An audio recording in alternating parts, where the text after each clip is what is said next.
ঝাটকা রক্ষায় চাঁদপুরের পদ্মা মেঘনা সহ ৬টি নদী অঞ্চলে ২ মাস মাছ ধরা নিষেধাজ্ঞা শুরু হয়েছে। শুক্রবার মধ্যরাত থেকে শুরু হওয়া এই নিষেধাজ্ঞা আগামী ৩০ এপ্রিল পর্যন্ত চলবে। চাঁদপুর নৌ অঞ্চলের সহকারী পুলিশ সুপার মোহাম্মদ ইমতিয়াজ আহমেদ বিষয়টি নিশ্চিত করেন। তিনি জানান, কোনো জেলে আইন অমান্য করে নদীতে নামলে মৎস্য আইনে তার বিরুদ্ধে ব্যবস্থা নেওয়া হবে।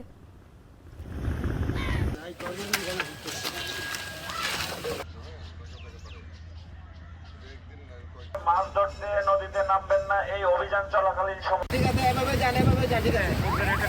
আমাদের চাঁদপুর নৌ অঞ্চল থেকে 12টি থানা ও ফাঁড়ি থেকে 200 শতাধিক ফোর্স মোতায়েন আছে, আর 26টি নৌ টহল দল পালাক্রমে ডিউটি করবে। যারা আজকে থেকে আগামী 60 দিন পর্যন্ত নদীতে মাছ আহরণ এবং মাছ ক্রয় বিক্রয় করবে, তাদেরকে আইনে সোপর্দ করা হবে।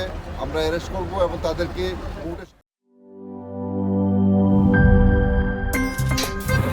আমার একটা স্মার্ট সিদ্ধান্তে 25% গ্যাসের খরচ কমেছে। ভাবছেন কিভাবে?